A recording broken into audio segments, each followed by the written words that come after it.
Hi everyone, Ian here from the Media Center, and in today's video, I'll be showing you how to correctly use a century stand. A century stand, or C-stand for short, is an important component within the grip and filmmaker's toolkit. Now, these are used primarily to mount and position lights and/or diffusion, such as silks, bounce boards, and black flags, as well as boom poles for capturing audio. They've also become a popular choice for positioning smaller mirrorless cameras when shooting overhead for things like product shots. Now, there are multiple theories as to why they're called century stands. One theory is because they can be used in 100 different ways. Another is that one of the first companies in America to make lighting stands was called Century Lighting. And another theory is that a common size for sun reflectors during the early history of cinema was 100 inches square, or a century. There are different types of C-stands, but two of the most prominent and the main ones that I use are the turtle base C-stand and the Rocky Mountain C-stand. Different heights are also available, but the standard is around 1.2 meters at its minimum height and around 3.3 meters at its maximum height. The average weight capacity for these types of stands is around 10 kilograms. C-stands are constructed from a metal chassis, and they have a collapsible base consisting of 3 legs, situated at different heights, and normally 2 riser columns. Normally, a Gobo grip head will sit at the top of the central column, and this will hold a 40-inch grip arm with an additional Gobo head from which the lights, small cameras, and modifiers can be attached. So, what are the fundamentals? How do you correctly use a C-stand? Well, as I said, I primarily use 2 different types, the turtle base and the Rocky Mountain. To open a turtle base stand, turn it upside down so the feet are facing upwards and away from you. Hold the top and bottom leg, then turn the top leg until it clicks into place, and then turn the middle leg. To close the C-stand, repeat this process but in reverse. So hold onto the bottom leg, turn the middle leg until it closes, and then close the top leg. To open the Rocky Mountain variant, hold the C-stand upright with the legs facing upwards. Then loosen the tallest leg and twist the stand's central column with your wrist, and the leg should automatically rotate and fall into place. The top sliding leg will still be loose, so lock it into position before using the stand. And then to close a Rocky Mountain, hold the C-stand upright with the tallest leg facing upwards, loosen the lock, and let the leg fall to one side, and this should collapse all of the legs together. Once closed down, lock that leg again to ensure it doesn't swing and hit anything. The difference between the 2 stands are as follows. The turtle base can unlock and be removed from the central column. Now, this allows you to insert a junior pin to baby pin adapter, letting you place a light source closer to the floor. The Rocky Mountain's base can't be removed, and instead the tallest leg can be loosened and adjusted up and down along that central column.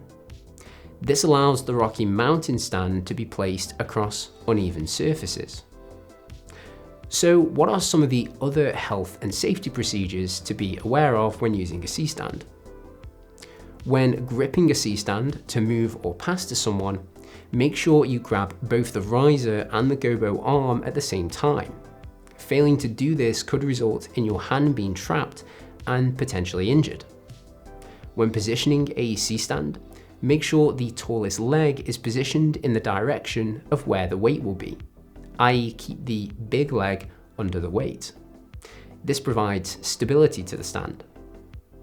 Furthermore, make sure a sandbag is placed on the tallest leg and ensure the sandbag doesn't touch the floor. If it does touch the floor, then it means no additional weight is being provided to the stand, and it can therefore slide out from under it. When storing C-stands, you should either solder or nest them.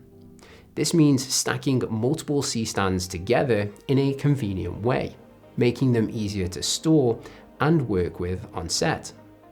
To do this, position the lowest leg of the first C-stand in the direction of the set, meaning the tallest leg will be facing away. Bring the next C-stand and place it onto the right-hand side of that first stand. The tallest leg of both stands should be sitting flush with one another. This can be repeated with as many C-stands as needed. And the reason the smallest leg should face toward the set is because it's then easier to grab a stand and move it to set without it getting tangled on other equipment. In addition, when walking around on set with large grip equipment of any significant length, such as a C-stand, it's useful to shout points to indicate to others that you're within that vicinity. When extending a C-stand, always extend from top riser first, and once this is at full extension, use the bottom riser as the secondary extension point. This makes adjustment safer, easier, and means you don't have to overstretch and potentially injure yourself. When standing behind the C-stand, the larger knuckles should always be positioned on the right-hand side, while the smaller knuckles should be positioned on the left, and this is known as always on the right. When the large knuckles are positioned on the right, if the arm begins to fall forward, it will automatically tighten itself, and this will help prevent potential injury and damage. If the arm's knuckles are placed on the left-hand side and the arm falls forward, it will loosen itself, and this would increase the risk of injury and potential damage. Basically, try and remember the phrase, righty-tighty, lefty-loosey. If something is turning to the right, it's tightening, and if it's rotating to the left, it's loosening itself. The Gobo heads use metal teeth which bite down to secure accessories in place. There are two different sized holes built into the Gobo head which allow for different attachments. So for example, with a black flag, you loosen the Gobo head, slot the flag's mounting point into the smaller mounting hold, and tighten the knuckle to secure it. From here, the entire arm can then be adjusted via the central column's Gobo head. To mitigate the risk of injury from the stand's arm, a common option is to attach a tennis ball to the end, or alternatively wrap electrical tape around it so it's easily visible for those moving around on set. Some additional things to think about when trying to mitigate risks with C-stands are do not use C-stands on uneven surfaces unless they're correctly leveled with a rocky mountain stand. And be aware of the wind velocity when outside, as when a flag is attached, you're essentially creating a huge sail and encouraging the stand to fall over. Always have someone holding the stand if conditions aren't ideal, and de-rig the stand if the conditions are not suitable or if you stop shooting for long periods of time. To correctly carry C-stands, first nest the stands, then rock them back onto themselves in front of you, and then lift them together from the central arm and the tallest leg. Only carry a couple of stands at a time and maintain good posture to mitigate the risk of injury. Having the stands in front of you means you have good visibility of the entire stand, which means there's less chance of knocking into other equipment or crew members. If you want to attach a light source, you can use something like a Matthellini clamp. This can be attached to the C-stand arm, and I'd recommend angling them downward to avoid the clamp rotating on the smooth circular surface of the arm. The end of the Matthellini has a standard mounting pin with the indent that should hold the light in place. But for additional security, I'd also always recommend using safety chains to ensure that if the light did fall, the safety chains would catch it and the risk and damage to the light or a person would be minimal. If you want to rig a small mirrorless camera to the arm, then you can use something like this screw adapter spigot, which would connect to the Gobo head. When using these, you ideally want to keep the camera light, and whenever possible, try and use a 3/8 screw thread as opposed to a 1/4 inch, as it's thicker, stronger, and not as likely to snap. Again, safety chains would always be advised when attaching camera systems to the C-stand arm. Avoid using heavier cameras with this kind of setup, as you're more likely to snap that spigot thread.